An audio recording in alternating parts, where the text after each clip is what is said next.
Bismillahirrahmanirrahim. Assalamualaikum warahmatullahi wabarakatuh.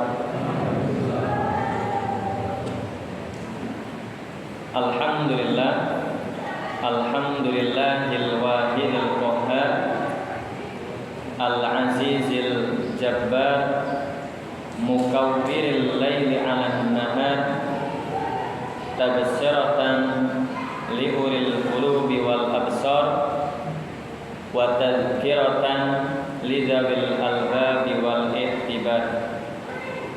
Asyhadu an la ilaha illallah wahdahu la syarika lah, wa asyhadu anna Muhammadan abduhu wa rasuluh wa khaliluhu wa habibuh, ad-da'i ila siratil mustaqim wal hadi ila dinil qayyim. Amma ba'du. Jamaah sekalian, bapak-bapak, ibu-ibu, rahimani wa rahimakumullah. Alhamdulillah, bersyukur malam hari ini di Kamis pertama tahun ini, malam yang terbaik dari malam-malam lainnya setiap pekannya. Malam Jumat sebagaimana hari Jumat Sayyidul Ayyam, maka malam Jumat pun Sayyidul Lailah, penghulu atau malam yang terbaik dibandingkan malam-malam yang lainnya. Maka semoga ibadah yang kita kerjakan di malam hari ini, termasuk ibadah menuntut ilmu, Allah lipat gandakan pahalanya. Salawat serta salam semoga senantiasa tercurah limpahkan kepada suri tauladan kita Nabi Muhammad sallallahu alaihi wasallam, kepada keluarga beliau, sahabat-sahabat beliau, serta kita selaku umatnya. Kita lanjutkan materi fikih kita terakhir. Masih ingat bapak-bapak ibu-ibu? Sampai apa Pak? Sampai air. Ya, kita terakhir membahas tentang air, jenis dan macam-macam air, serta mana saja air yang bisa digunakan untuk bersuci. Malam hari ini kita masuk di pembahasan tentang samak, menyamak kulit binatang. Ya, ini pembahasan yang mungkin untuk hari ini tidak terlalu urgent, karena orang hari ini sudah jarang memanfaatkan kulit-kulit binatang, kecuali misal pengrajin apa itu, ya, kayak tas mungkin masih sering bersinggungan dengan kulit-kulit binatang. Kalau kita kayaknya sudah jarang ngurus kulit binatang. Paling setahun sekali. Pas kapan itu? Pas kurban. Itu kan kayaknya sudah gak ngurus. Begitu kulitnya dikelet itu langsung dilempar ke orang lain gitu, atau langsung dikasihkan, dihadiahkan ke orang lain. Ya gitu, seperti itu Pak. Apa dipotong-potong? Oh, dipotong-potong. Jadi pembahasan kita ada beberapa pembahasan malam hari ini. Pertama kita bahas tentang status kulit bangkai binatang. Kalau status kulit binatang yang disembelih secara syar'i itu sih nggak ada masalah nih. Kita misalnya nyembelih kambing, kulitnya otomatis halal, suci gitu. Karena itu hewan yang disembelih dengan penyembelihan yang syar'i. Idul Adha, kemudian mungkin pas Aqiqah, atau mungkin pas ya potong-potong hewan lah, seperti itu. Karena disembelih secara syar'i, kulit langsung otomatis suci statusnya. Lah yang dibahas di sini adalah ketika ada binatang yang mati bukan karena sembelihan. Ya pokoknya mati. Misalnya karena kena penyakit atau tertabrak kendaraan, jatuh dan lain sebagainya. Pokoknya matinya itu bukan karena Berarti kan status binatang yang mati itu disebut apa? Bangkai. Halal apa enggak bangkai itu? Halal apa bukan Pak? Bangkai Pak? Bangkai sapi, kambing. Halal? Haram. Haram dagingnya, haram apanya lagi? Kulitnya nanti bisa suci kulitnya. Nah ini yang kita nanti bahas. Ya dagingnya itu haram, tidak boleh untuk dikonsumsi. Tetapi yang menjadi masalah apakah semua anggota badan binatang itu lantas tidak boleh untuk dimanfaatkan? Enggak, masih boleh dimanfaatkan, yaitu kulitnya. Bahkan sahabat itu pernah ditegur oleh Rasulullah SAW ketika mereka berjalan, kemudian mendapati ada bangkai kambing, tapi tidak dimanfaatkan kulit bangkai kambing tersebut. Ditegur, kenapa tidak kalian manfaatkan itu kulit bangkai kambing ini? Maka sahabat-sahabat yang lain menjawab, hiya mayyitah ya Rasulullah. Nah itu kan bangkai oleh Rasulullah, masa kita manfaatkan? Nah, maka kata Rasulullah, kulit bangkai itu menjadi suci ketika disamak. Nah ini pembahasan kita malam hari ini. Karena kalau dibiarkan, kenapa kok para ulama harus membahas ini Pak? Misalnya di perumahan Gria Abdi Kencana ada 1 ekor kambing yang mati. Kalau untuk ukuran orang hari ini dibiarkan apa dimanfaatkan kulitnya? Hah? Ada nggak yang mengurus itu? Nggak ada. Padahal syariat Islam sangat melarang yang namanya tadyi'ul mal, menghambur-hamburkan atau menyia-nyiakan harta. Itu kan ada nilai ekonomisnya gitu loh. Makanya kenapa dibahas seperti ini? Karena Islam menghargai setiap benda yang bernilai. Maka jangan sampai terbuang sia-sia gitu.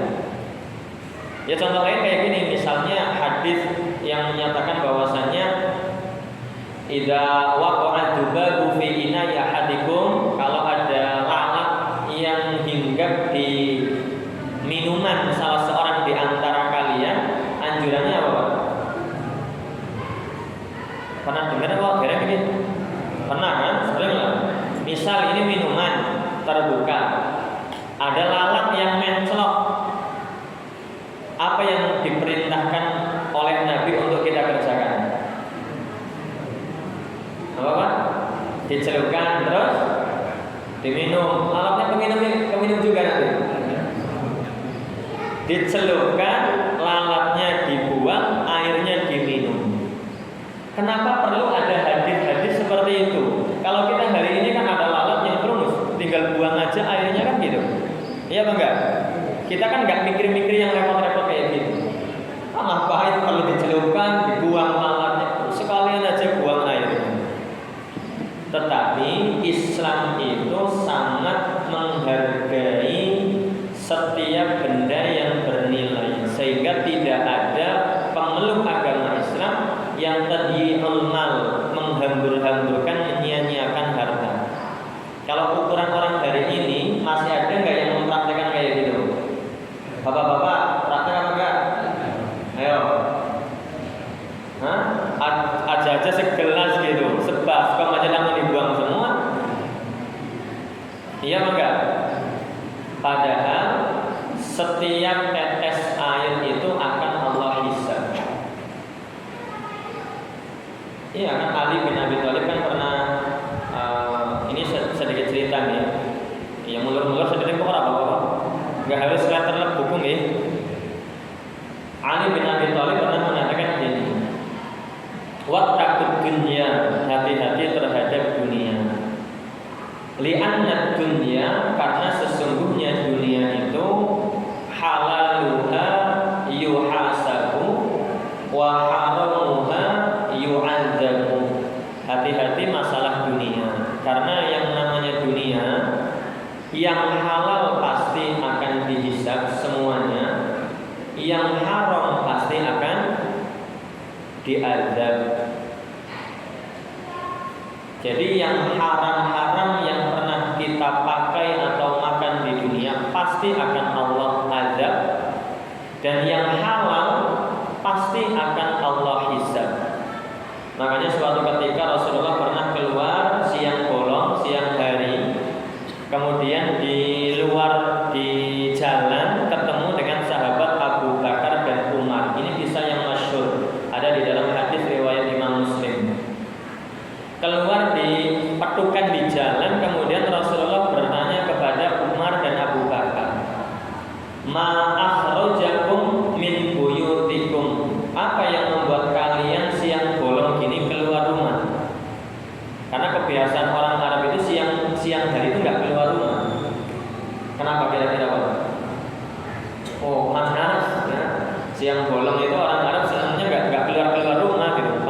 Yang namanya pendatang kan biasanya merintis usaha, ekonominya masih belum stabil. Akhirnya Rasulullah, ayo kita ke rumah salah satu sahabat Ansor, ke rumah sahabat Abu Ayyub.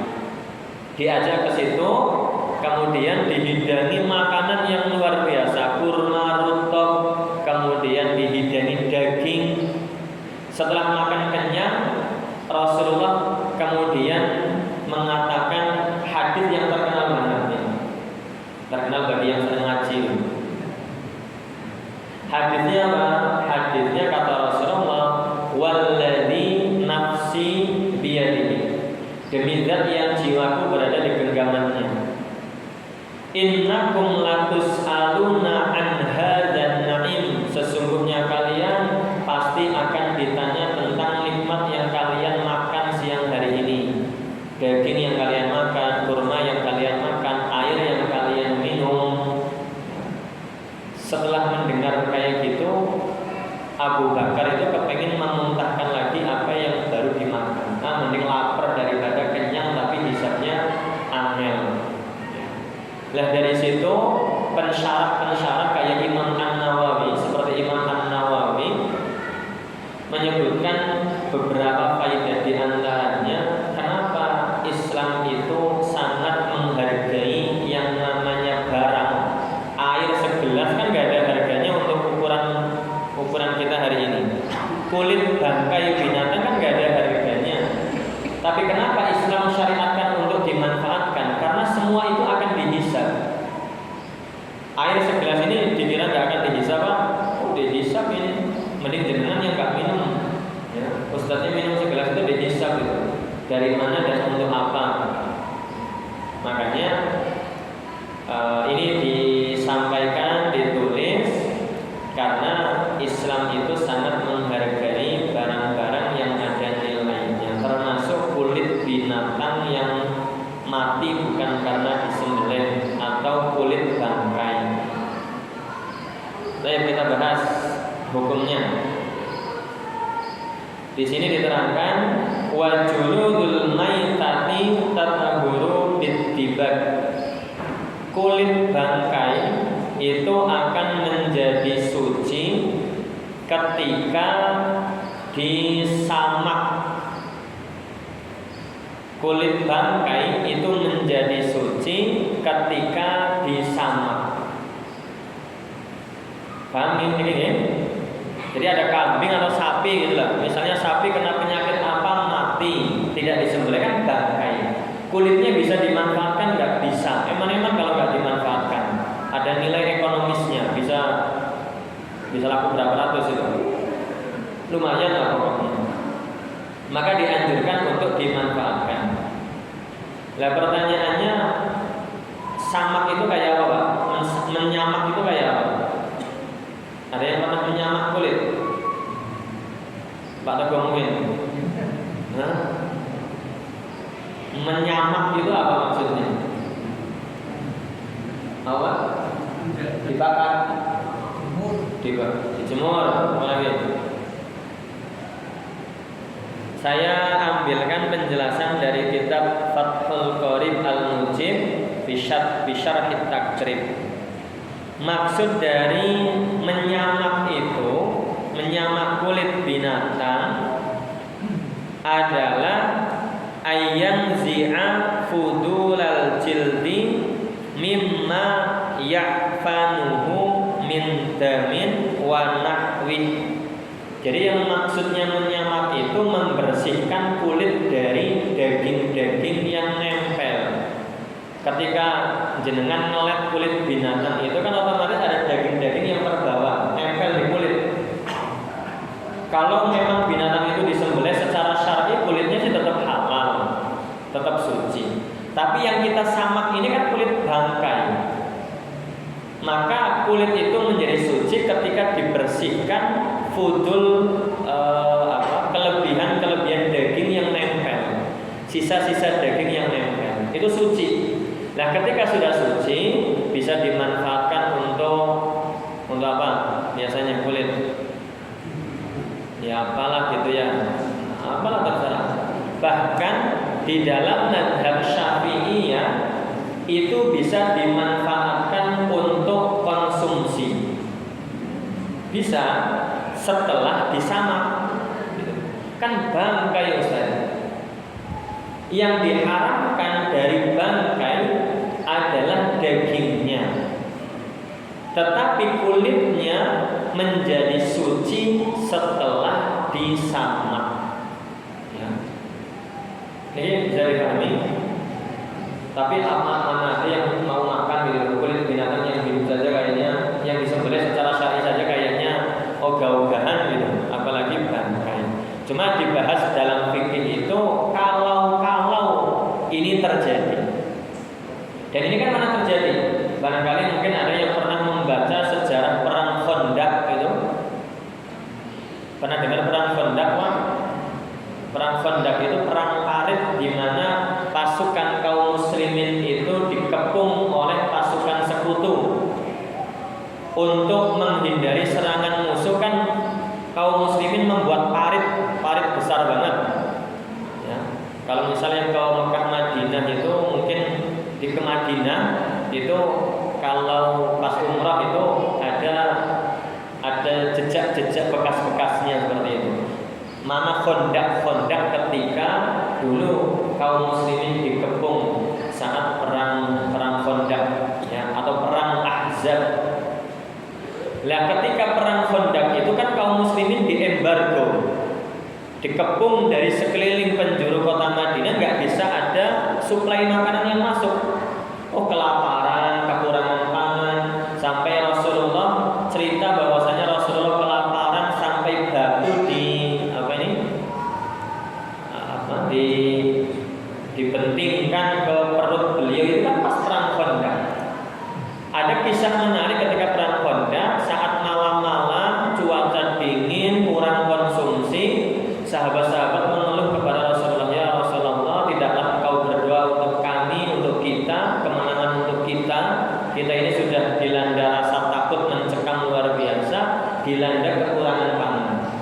Sampai ada sahabat yang keluar buang air kecil. Buang air kecil, malam-malam zaman dulu kan gelap gulita. Ketika buang air kecil, bunyi air yang jatuh itu kayak mengenai sesuatu gitu. Kalau kena tanah kan ada bayang gitu. Tapi ini kan kayak terkena benda apa gitu, memunculkan suara. Setelah diamati ternyata ada kulit bangkai kambing. Ini kondisinya sedang kelaparan sangat kekurangan bahan makanan. Maka Rasulullah memerintahkan untuk menyamak kulit bangkai tersebut. Setelah disamak suci, bisa untuk dikonsumsi. Seperti itu, sampai seperti itu. Tapi kalau orang hari ini kayaknya nggak ada, kayaknya nggak ada yang mau makan hari ini. Kalau hari ini, apa ada Pak? Ada yang pernah mencicipi? Ustadznya aja belum pernah gitu. Tapi ini membahas secara hukum. Masalah selera itu beda lagi. Kalau masalah selera itu sesuatu yang itu tidak dibahas dalam fikih. Kalau masalah selera, enak nggak enak, doyan nggak doyan, itu bukan pembahasan fikih. Oke, kemudian yang berikutnya illa jildal kalbi wal khinzir.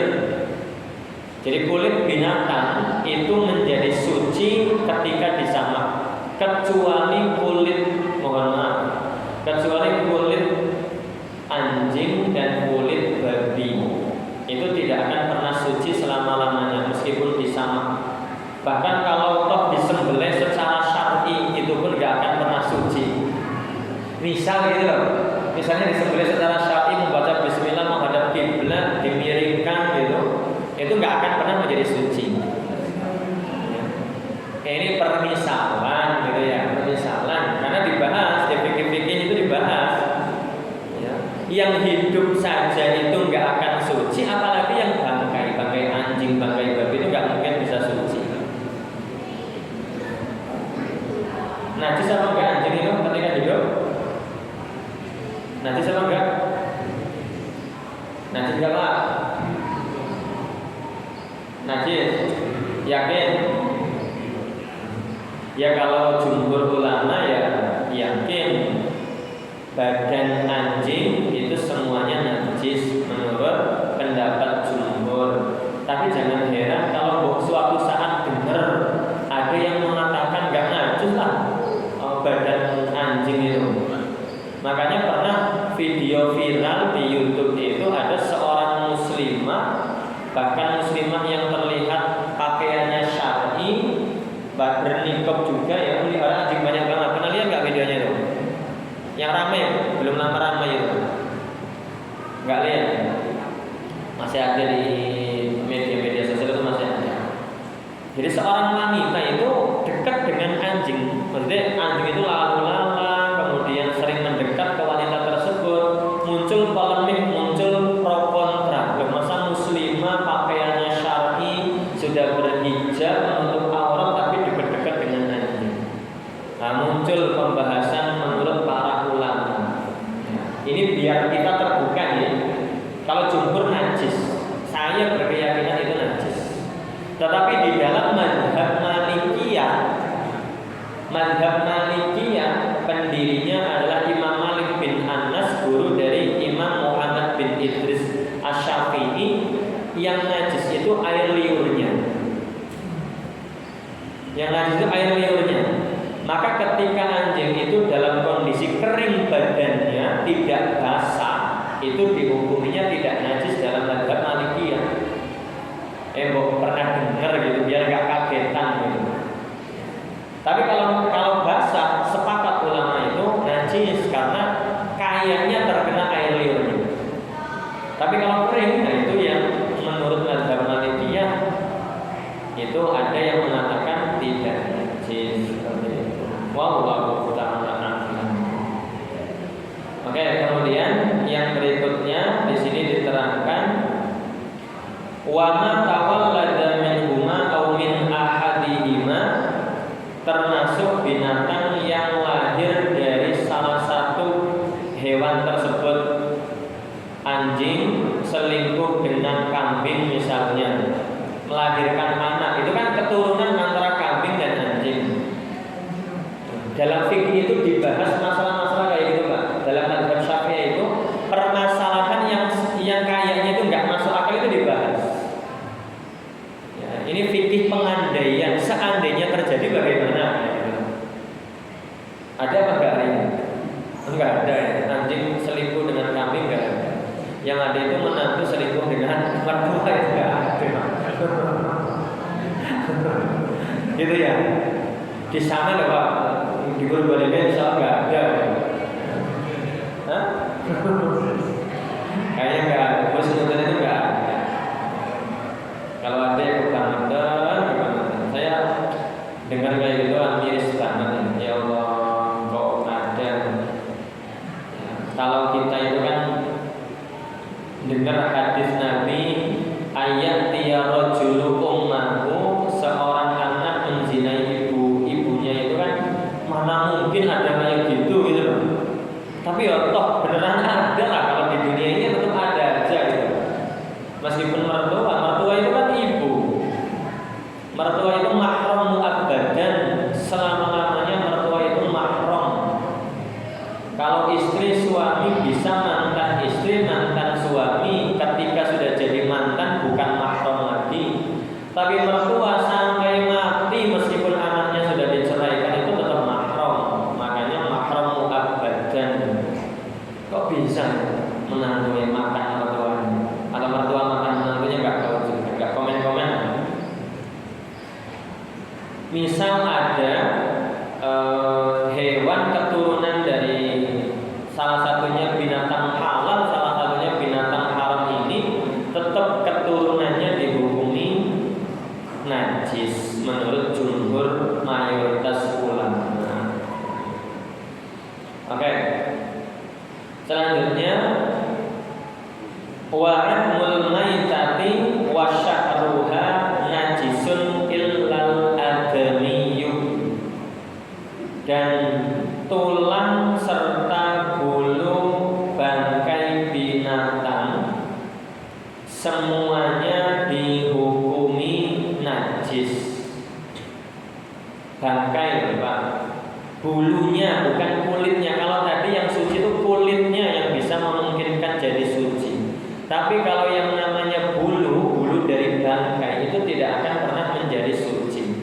tulang belulangnya juga tidak akan pernah menjadi suci, dagingnya tidak akan pernah menjadi suci.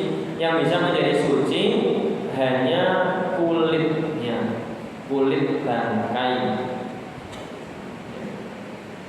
Illal adamiyyu, kecuali bangkai manusia. Manusia itu bangkai apa enggak? Bangkai enggak? Orang meninggal itu disebut bangkai enggak kalau dalam istilah fikih? Mayit itu kan bahasa Arab, terjemahannya apa mayit? Mayit atau mayitah gitu. Mayit, manusia meninggal itu mayitah, bangkai, kan enggak disembelih. Maka secara umum sebenarnya tulang, bulu, rambut setiap bangkai itu kan najis. Illal adami, kecuali manusia, rambut manusia yang mati ya enggak najis, tulang belulangnya enggak najis. Karena di dalam surat Al-Isra Allah katakan walaqad karramna bani Adam, sungguh telah kami muliakan anak keturunan Adam, yaitu manusia. Kata ulama tafsir, maksud dimuliakan itu jasadnya ketika meninggal dunia tidak dianggap najis, seperti itu.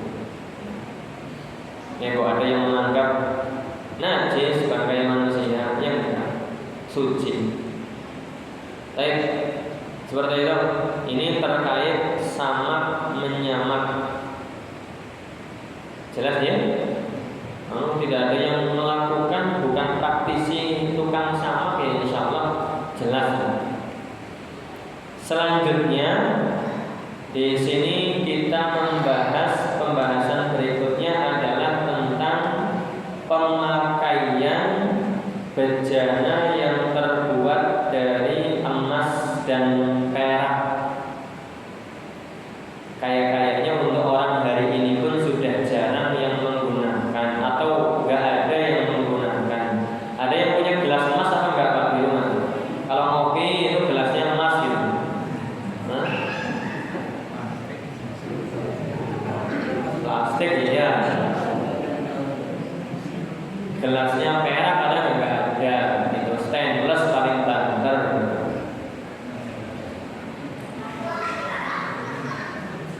Ini ulama Syafi'i kayak pulang kerjaan amat sih, hal-hal yang kayaknya ini nggak ada kok dibahas. Justru gini, kenapa mazhab Syafi'iyah itu disebut mazhabul ulama, mazhabnya para ulama? Karena mazhab Syafi'iyah itu adalah mazhab yang paling detail kalau membahas masalah fikih. Syafi'iyah itu paling detail. Kalau urusan fikih itu paling detail, makanya kutubul fikih Syafi'iyah itu tebal-tebal banget. Kalau yang menjabarkan permasalahan-permasalahan dengan lengkap, 17 jilid, Syarhul Muhadzab, Al-Majmu', kandel-kandel banget itu, berjilid-jilid. Karena detail banget kalau Syafi'iyah membahas fikih. Ini saya bahas sepintas saja. Wala yajuzu isti'malu awanid dhahabi wal fiddah. Tidak boleh seseorang menggunakan perabotan yang terbuat dari bahan emas dan perak. Nah, ini biasanya orang-orang kaya, sultan, raja, kaisar yang memakai seperti ini. Kalau non-muslim itu urusan mereka, agama mereka. Tapi kalau itu muslim, orang muslim memakai perabotan yang seperti ini jelas diharamkan di dalam agama kita. Bahkan kalau di Fathul Qorib menyimpan perabotan emas seperti itu pun itu tidak diperkenankan. Contoh, saya punya gelas emas, saya punya wajan emas misalnya, itu juga diharamkan, tidak diperbolehkan. Apalagi memakainya, menyimpan saja nggak boleh. Alasannya apa Pak? Kok nggak boleh? Alasannya, coba ya Pak, yang benar balik kasih. Ya Bok mau gitu loh, ya nggak apa-apa, pulang kasih duluan nggak apa-apa. Kalau yang bisa jawab benar.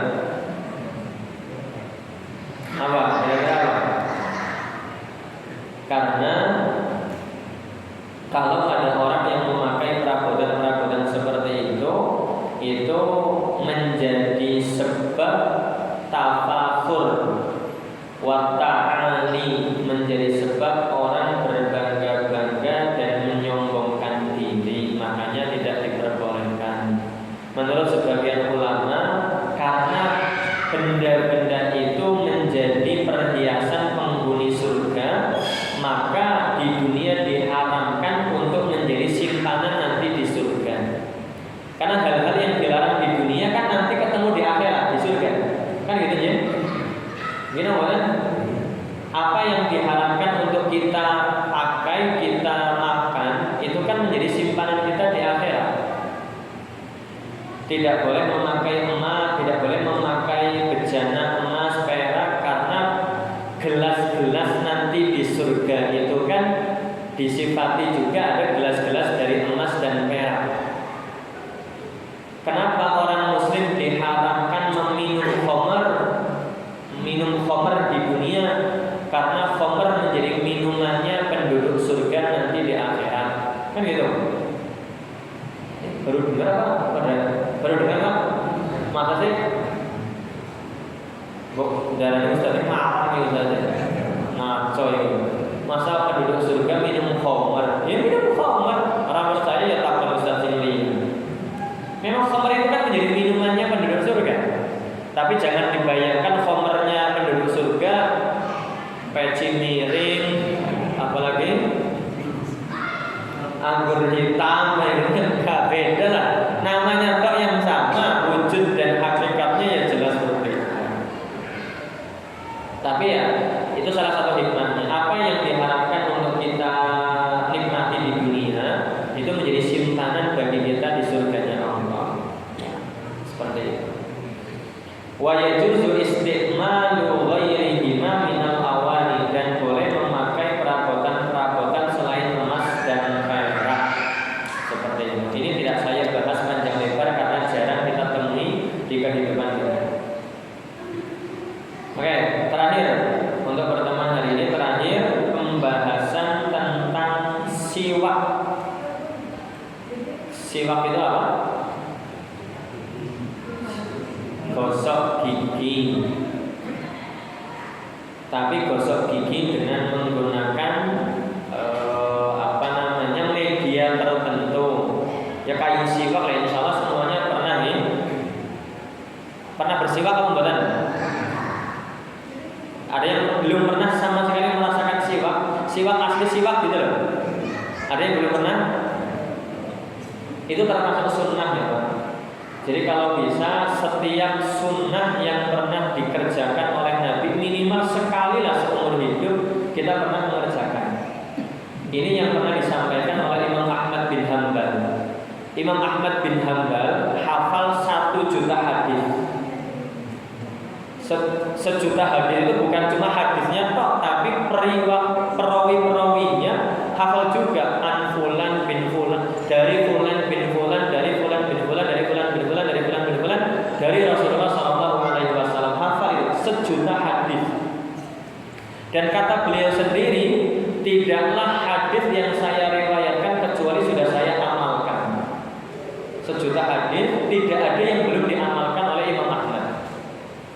Sampai beliau pernah gini, beliau menulis hadis tentang berbekalnya Nabi. Karena Rasulullah SAW ihtajama, Nabi pernah suatu ketika berbekal, kemudian Nabi memberi ujratu hujjah dinaron.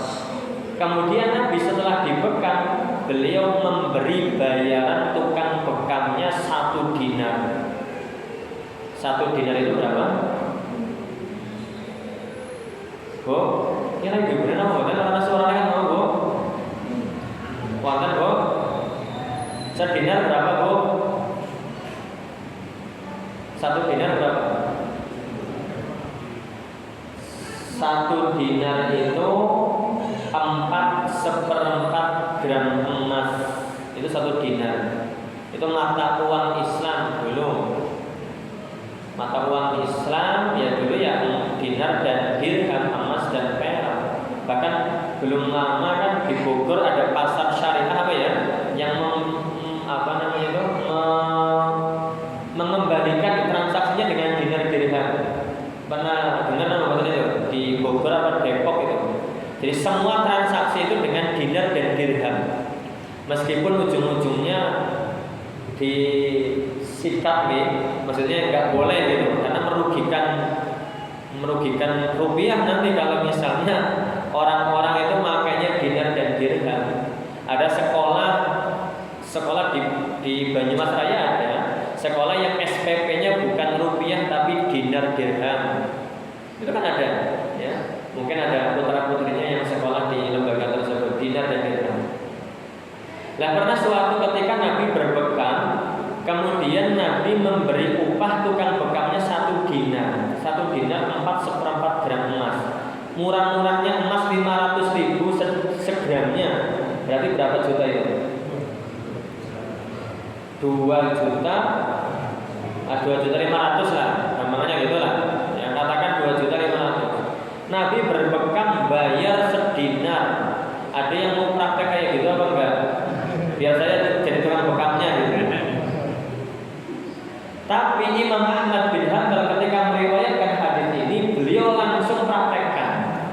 Tidak kepengen berbekam tapi ngundang tukang bekam. Tolong bekam saya, setelah dibekam bayar 1 dinar. Hanya kepengen agar setiap hadis Nabi, teladan dari Nabi, minimal saya pernah mengamalkannya sekali seumur hidup. Kalau bisa gitu, semua hadis, semua sunnah minimal banget kita pernah mengerjakannya, Pak, meskipun hanya sekali seumur hidup. Jadi kalau yang belum pernah bersiwak, ya siwakkan, ya. Kan sikat gigi sama aja, Ustaz. Kalau menurut Imam An-Nawawi nggak sama. Ada manfaat yang tidak bisa diwakili dengan sikat gigi dan pasta gigi hari ini. Ya, kan menggunakan kayu, namanya kayu arok, kayu khusus.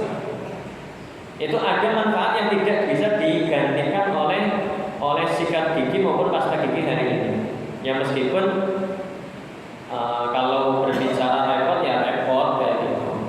Ya harus malu lah atau apalah gitu. Tapi ini sunnah dari Rasulullah SAW. Sampai-sampai gini terakhir nih. Bu, ada pertanyaan mau terakhir sebelum ditutup. Pernah suatu ketika Umar bin Khattab ini memimpin satu pertempuran, satu penaklukan wilayah. Umar bin Khattab memimpin pasukan muslim untuk menaklukkan musuh. Tapi menemui jalan buntu, berkali-kali perang kalah terus, berkali-kali perang kalah terus. Umar bin Khattab kemudian introspeksi, ini kita kenapa kok perang kalah terus. Pasti ada kemaksiatan yang dikerjakan atau ada kewajiban kesunatan yang ditinggalkan. Akhirnya Umar bin Khattab inspeksi pasukan. Ibadahnya bagus kok, maksiat dijauhi kok nggak ada. Tapi kenapa kita ini kalah perang terus? Sampai Umar bin Khattab menyaksikan, mengamati pasukan saya ini kok dari kemarin-kemarin nggak pernah bersiwak gitu. Nggak ada yang siwakan.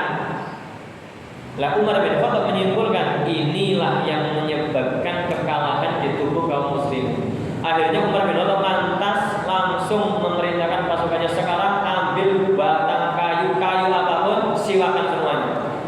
Ini kisahnya tadi di Hayat Umar bin Khattab itu, Muhammad As-Solabi, pakar sejarah hari ini menerangkan detail banget itu. Jadi Umar bin Khattab memerintahkan ambil kayu, ambil ranting, siwakan semua kalian. Kayaknya ada kayu apa, potong, siwakan. Ada ranting apa, potong, digunakan untuk siwak. Intelijennya musuh yang melihat pemandangan ini terheran-heran. Pasukan muslimin ini kanibal itu. Masa pohon saja dimakan, bagaimana kalau mereka ketemu kita, gigit leher kita kayaknya. Ini benar, ini bukan ada ya, ini beneran bisa kayak gitu. Akhirnya ketika seperti itu, intelijennya musuh melihat kaum muslimin seperti itu, melaporkan kepada pasukan kaum kafir. Akhirnya mereka mundur takut gara-gara melihat kaum muslimin kayak kanibal itu. Pohon saja dimakan, apalagi leher kita kalau ketemu. Akhirnya menang. Itu kisah yang diambil pelajaran oleh Syekh Muhammad As-Solabi, pakar sejarah yang hari ini ngajar di Turki, bahwasanya orang kalau meninggalkan kesunahan qillatul barakah min hayati, sedikit keberkahan di hidupnya. Tapi kalau orang mengamalkan sunnah-sunnah Nabi, insya Allah keberkahan menaungi kita, hidup kita berkah, usaha kita berkah. Wallahu a'lam. Insya Allah terkait fikih siwak kita bahas di pertemuan selanjutnya. Barangkali ada pertanyaan? Kurang jelas? Lagi Pak, Bapak. Terkait dengan tadi pemanfaatan kulit bangkai. Iya. Yang di sana. Pemanfaatan itu dikonsumsi karena dikonsumsi atau tidak dikonsumsi. Iya. Kemudian kalau dikonsumsi itu pun tadi yang kita contohkan tepat dalam keadaan apa ya? Darurat. Baik. Nah seandainya berarti kan sama aja ketika pemanfaatan misalnya ada makan tulang, makan kacang itu obatan kan boleh. Sepanjang itu tidak berlebihan. Kan gitu. Kalau misalnya gitu. Maksudnya selama ini maksudnya pemanfaatan itu lebih banyak yang tidak dikonsumsi atau dikonsumsi. Oke, kalau untuk pemanfaatan kulit bangkai binatang yang telah disamak, apakah itu terbatas pemanfaatan non konsumsi atau bisa konsumsi? Kalau yang kami baca di keterangan-keterangan Fathul Qorib, kemudian di Al-Islam wa Adillatuhu, Syekh Wahbah Az-Zuhaili Ad-Dimashqi Asy-Syafi'i, pemanfaatan itu baik konsumtif maupun non konsumtif. Kalau non konsumtif ya bisa pemanfaatan untuk apa sih, jaket itu bisa mengapa jaket atau apa gitu, termasuk konsumtif. Tapi kan tadi kasus ketika perang Khandaq itu darurat. Ya, memang ada sebagian dari mazhab Syafi'iyah mentakyin bahwasanya itu hanya dalam kondisi darurat. Selain kondisi darurat ya tidak untuk dikonsumsi. Tapi kalau di mazhab Syafi'iyah secara umum dikonsumsi pun masih diperbolehkan karena sudah suci ketika disamak. Benda yang sudah suci ketika disamak ia menjadi halal karena statusnya dari yang tidak suci najis menjadi suci. Itu namanya istihmal. Boleh untuk dikonsumsi seperti itu. Meskipun kalau misalnya, tapi saya nggak cocok dan yang lain sebagainya, tidak masalah seperti itu.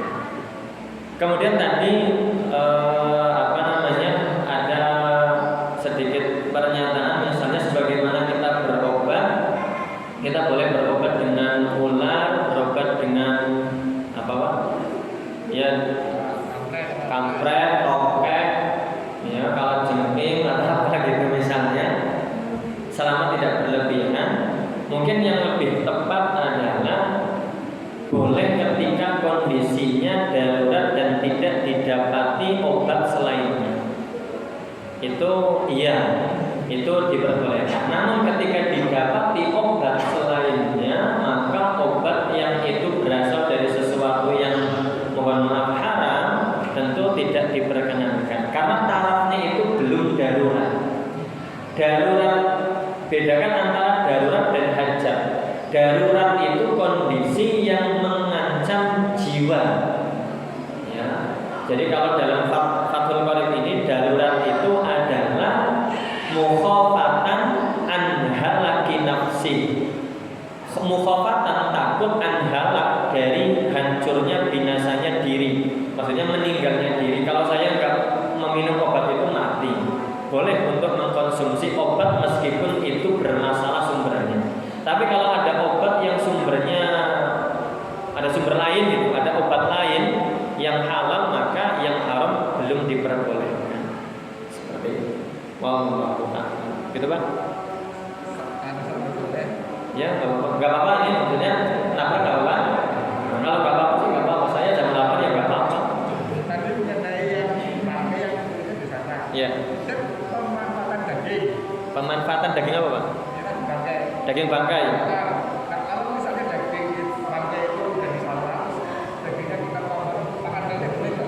Oh, iya. Kalau dagingnya sepakat itu jelas haram ya, najis, haram. Tapi kalau itu diberi makan ke binatang, lele lah biasanya ya, lele, botol atau apa, boleh apa enggak? Boleh enggak Pak?